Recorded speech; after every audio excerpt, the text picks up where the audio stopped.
Sa polygraph tracing segment po kasi, Your Honor, meron po isa lang 4 na klase ng tracing segment. Isa po yung average tracing segment, yung sunod po ay reaction tracing, pangatlo po ay relief tracing, at saka yung pang-apat po ay distortion tracing. Welcome to Romis Update Channel! Una, yung end game para sa akin. Kaya akit na ako after this, hindi na ako atin sa masusunod na hearing because for me, nandun yung satisfaction ko to prove for me and to everybody here na ikaw ay from day one nagsisinungaling at tama lang na ikaw ay nakulong sa baba at ang gusto ko mamaya pati ito mga kulong. So ito magpapatunay na ikaw ay nagsisinungaling. Period. Okay? Yun lang po, Mr. Chair. Salamat, Mr. Estrada, Senator Estrada. Mr. Chair. Para kay Senador Rapitol po mga ka-YouTube, tapos na yung kasong ito kasi nga napatunayan nagsisinungaling itong si Mrs. Ruiz dahil hindi siya nakapasa sa polygraph test. Ang ginawang batayan dito ni Senador Rapitol po ay yung kanyang hinawakang kaso na kung saan nagmasakar ng kanyang sariling pamilya at dahil sa polygraph test ay nasukulito ng mga pulis at mismong siya ay umamin sa kanyang ginawang krimen. Tuloy po natin mga ka-YouTube. If I can cite the pertinent provision of the lie detector result, this is polygraph report 2023-046-C, signed by John Greg Ferran, polygraph examiner, and reviewed and approved by Mr.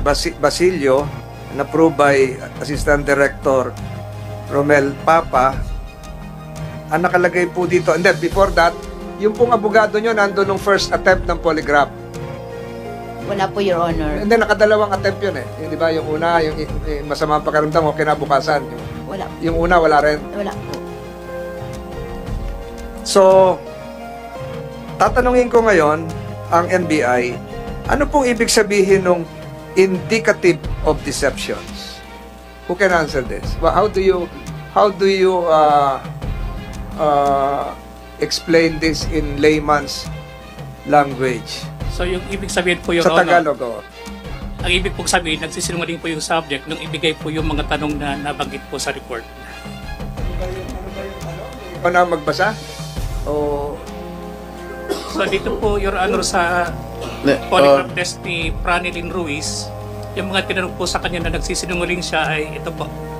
Totoo bang lahat ang mga akusasyon o paratang laban sa iyo ni Ate LB Vergara?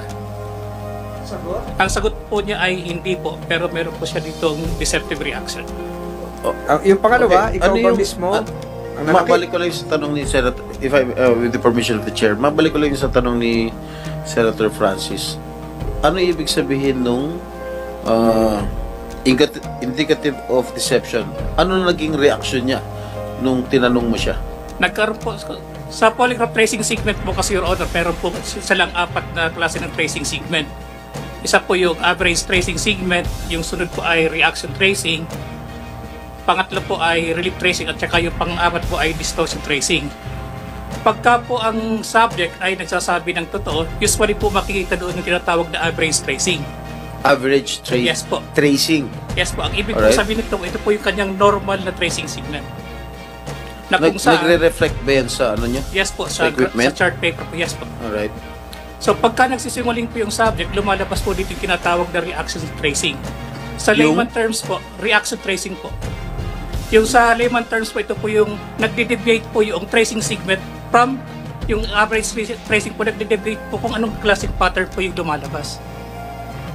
Nababago po yung sinasabi kong average tracing po yung normal, nababago po yan. At the time na ibinigay po yung tinatawag na relevant question. So, pag nagsinungaling, kuha ka agad. Yes po. O, ito, nagtanong ako kanina kung nandun yung abogado ng first night eh. Eh, sabi nyo, wala. Ito, sinasabi ni Atty. Mortel, nandun ka raw, Atty. Arugay. Nung magpapirma po, patapos na po, magpipirma ako ng Hindi, papel. nandun ba yung abogado nung unang gabi na sumama yung pakiramdam mo, ipopolygraph ka sana, tumaas lang yung BP, kaya hindi natuloy? Your Honor, I was accompanying Mr. Ruiz Oh, and tinanggap the other nga. 2 persons who were inside the Padilla. So you were there? conference room. Oo, kasi She kung was downstairs, Your Honor. No, Kasi but kung- you were present in the premises. I was present during the conduct of First attempt.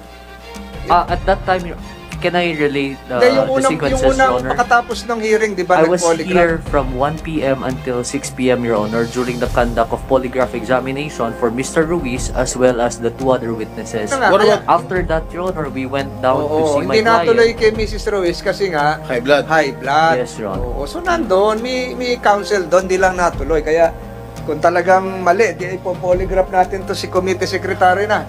Ito na yung nalilin lang tayo, nalilihis. So, We were together all that time, Your Honor. Oh, Me and nandun ka. Edward Marcel. We were together all that time, Your Honor. Oh, Me and nandun ka. Edward Marcel. So sabi ni Mrs. Ruiz, wala siyang abogado nung isa lang siya sa polygraph test, samantalang sabi naman ng abogado niya, kasama niya sa lahat ng oras yung kanyang kliyente. Parang sanay magsinungaling si Mrs. Ruiz, mga ka-YouTube. Tuloy pa po natin.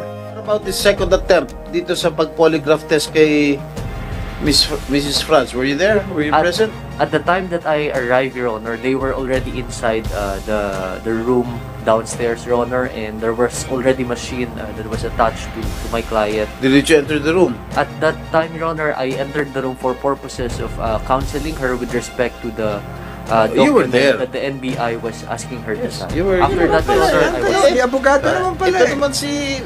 Hanggang ngayon pa ba? Hanggang ngayon, Abogado. hanggang ngayon pa ba? Sisunungaling ka pa rin? Ha? May I clarify, Your Honor? Mrs. Franz, tanongin ko lang si Mrs. Franz. Sinasabi mo rito sa committee to, wala kang abogado. Nung kinundak yung polygraph test sa iyo, pala nandun si attorney. Your Honor, Mr. Chair, nung pagsimula po namin wala si attorney, nagpapirma lang po siya, Your Honor and Mr. Chair. Saglit lang po siyang oras, umalis din po agad. Ay, hindi ka na kasalanan na umalis yung abogado mo. Basta nandun yung abogado mo. He was the one Nakita niya nakita niya na alam niya na you were merong polygraph undergoing examination. polygraph test. Oh.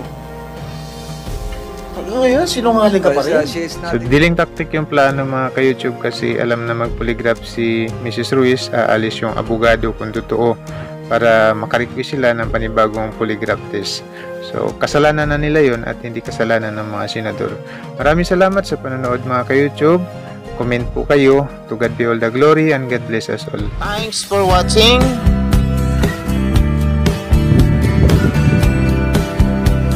Do not forget, click the subscribe button and hit the bell icon. Like, comment, and share. See you next time. God bless.